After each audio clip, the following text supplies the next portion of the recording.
Hamtech, welcome back to my videos on the DJI Flip. So these in the UK with the M3 controller and one battery are about £369 next day delivery. So on first impressions, it's a lot bigger than I expected. And the foldability is very nice. Aircraft will power off in 5 seconds. Press any button on aircraft to cancel. You've got the camera, which is very similar to the Mini 4 Pro. So I thought I would just list all the, the main complaints that I'm seeing, from many different YouTube videos. I mean, the obvious one is see the feet here where it lands. Yeah. Okay. That stops the motors from getting into mud, snow, water, because you never know. They're missing on the back. Now, I understand that if you add them on now, you're going to take it over the 249 grams, which is such a shame. I realized that folding it, they probably, I don't know, maybe they thought they couldn't put them on. But I feel like there should have been 2 more legs. And then that makes such a big difference, because at the moment, one of the downsides is you have to really land on your hand. And remember, landing on your hand when you've got spikes here is a bit worrying, especially if you're a younger person who's not being properly careful. Yeah. So I'm going to list some of the other complaints. Oops, I don't want it to take off yet. Rocket. Yeah. So circle rocket. It does. It's got the automated flying. Press any button on aircraft to cancel. I like the fact that it's bigger, because I didn't really want another DJI Neo, and this is not that. Now, as a starter drone, I think a lot of people would have great fun with this particular drone. So if you're looking at this as a seasoned, drone flyer, I feel like you will always be disappointed. But if you've never had a drone before, I think you're going to like this.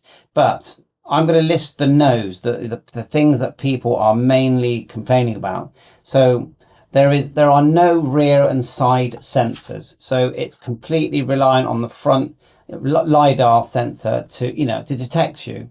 Slight plus to that at night, because it works better at night.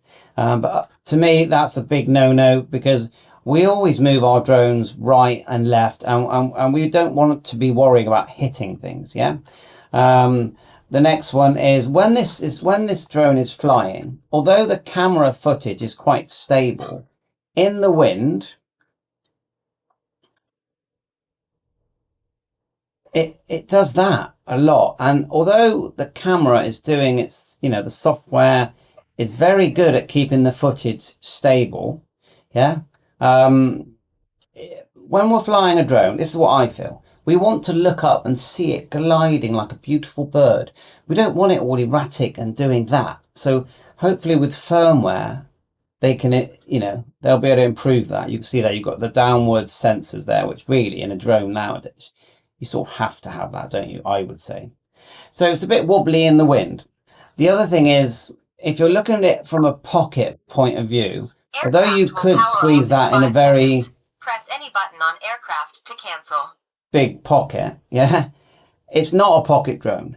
Now you've got the, let me just grab it, the hover, which I've got here. There's your hover. That's a pocket drone. It takes good footage. I know they brought out the new Pro model.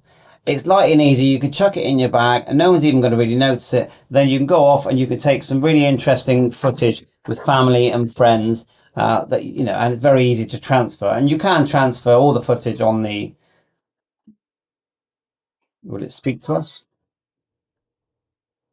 On the Flip, even when it's turned off, that's a plus, isn't it? So the fingers, because they've forced us to catch it, well, they've put the button on the side here for changing the modes. So you can press it there, just briefly press.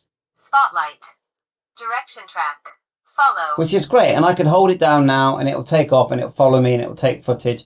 But they force us to catch it like this. We don't want to catch it like that because we might get our fingers. No one wants stingy fingers. Yeah.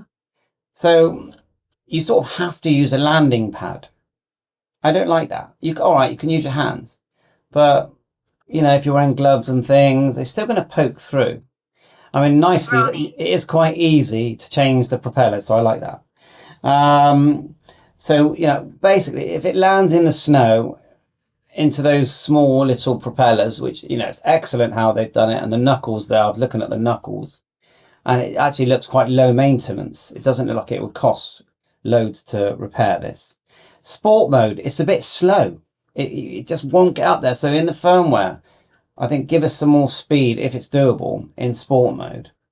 Noise wise, it's quite a sharp sort of B sound. I don't really like that sound. We got it with the Neo because that is, but the Neo, when it's 10 foot away from you, actually, because it's small, it's a lot, it goes, it's more, basically it's a bit buzzy, sharp sound. It's not a nice sound. Okay. And then 2 GB internal memory. So if we just go here, you've got your, I put an SD card in there now, 128 GB. It's nice that we can charge it on the drone. Of course you can. And the batteries, yeah, they just clip off and pull off. And I've just got myself a spare one. I decided to go for the RC-M3 Kit because I already had the RC2. So I saved over £200 because I didn't need to get that. But I do think that if, you know, if you're going to buy it, you're probably better off getting a big kit if you've got nothing, because it's £300 for the RC2, and if you haven't got an RC2, here's your chance to get one. So, and then it doesn't fly FPV. Now, to me, this is a very similar shape and size to the Avata 2. It is, yeah. To me, all right, it's a drone. It's you know, it's not flat and sleek, but they may as well give you FPV so you can use your goggles. I mean, come on, the goggles are £500. You've got the new goggles that came out, which were much better value, about £250. Well, let's let those people that have got their new goggles, lower price, fly a lower price drone. Why not? Please add that in the firmware. I think they will. Of course, it's not an Avata 2 or 1, and it will never be an Air 3S or a 4.3 Pro and the new DJI 5. Of course, it's its own unique drone, and that's fine. We like that. So you know, I've tried to think of everything, all the no's in this. So, you know, the pluses, I did make a little list of pluses as well, but most of it's, you know, I've talked about already. Folding, it's a folding drone. That's a good thing. It has 1 1/3 inch camera, same as the 4 Pro, but the 4 Pro camera is excellent. It is excellent, yeah. You've got these auto flying modes, so you can fly it without having to have any remote control. That's a plus, of course it is. And you can use the app on your phone to actually manually fly it, and you can view it and listen to it, and so much you can do with an app, because apps are good on your Android or your iPhone. The night sensor, I've seen a video the other day where it was flown at night and it flew well and the image quality was quite good. The price, I think 369 with an M3, so knock £100 off. 260, 299 for just the drone. That's okay. I'm not saying it's throwaway money. Like the DJI Neo just seemed really low priced. Auto turning it on and off. You've heard that 10 times now. You know, and the fact that you can fly it with the RC2 M3, and I'm sure that there'll be a goggles. They'll update the firmware so you can fly it with the goggles. Probably not the goggles 2. It'll be the new goggles, the cheap ones, and the goggles 3. So if I've missed anything, let me know. I'm not a drone expert. I'm a ham radio operator, as you can see in the background, all these radios and things, who likes tinkering with drones because they're very techy. I like the way it interacts with the remote controls, with the software, with the PC software. And this is very easy to update. Just put in DJI Fly Assistant, plug the USB into your PC, and you can update these in a few seconds. I find that a lot quicker and easier than actually using the remote controls. But otherwise, thanks for watching my channel. This video is really listing the reasons why you wouldn't buy it, and then, to not be completely negative, adding in why you would buy it. Thanks for watching my YouTube channel 7.3. Bye for now.